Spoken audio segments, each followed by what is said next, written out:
ఇక్కడ ప్రజాప్రతినిధి కానీ రైతుల పాటు బాధ్యత ఉంటే వారు చేయాలి. కొన్ని నా పేరు చెప్పినా సరే, మా అందరి పేరు చెప్పినా సరే, ఆ ప్రభుత్వం దగ్గరికి గొడవ పడతారని ఉద్యమం చేస్తారని చేయాలి. శాసనమండలిలో అడిగినప్పుడు కూడా చెప్పారు, అంటే ఎకనామిక్ మినిస్టర్ గారు చెప్పారు, ఏమని అంటే దీనికి ఇస్తాము మాట్లాడతాము.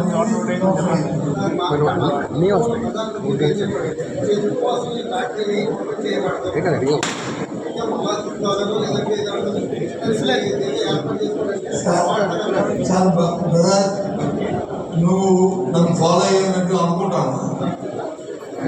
ఏం చెప్పాను?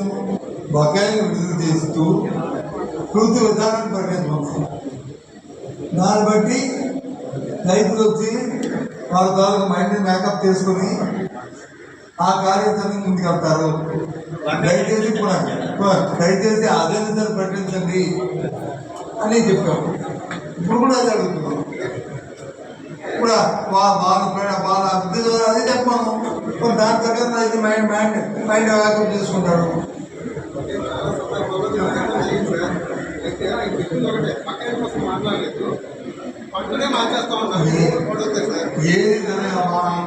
ఏది జరగబోతుంది వారికి ఎంతసేపు అధికారం, సీటు, కుర్చీ, మాయా, మోసం, దగ అది చాలు, ఇంకేం అక్కర్లేదు.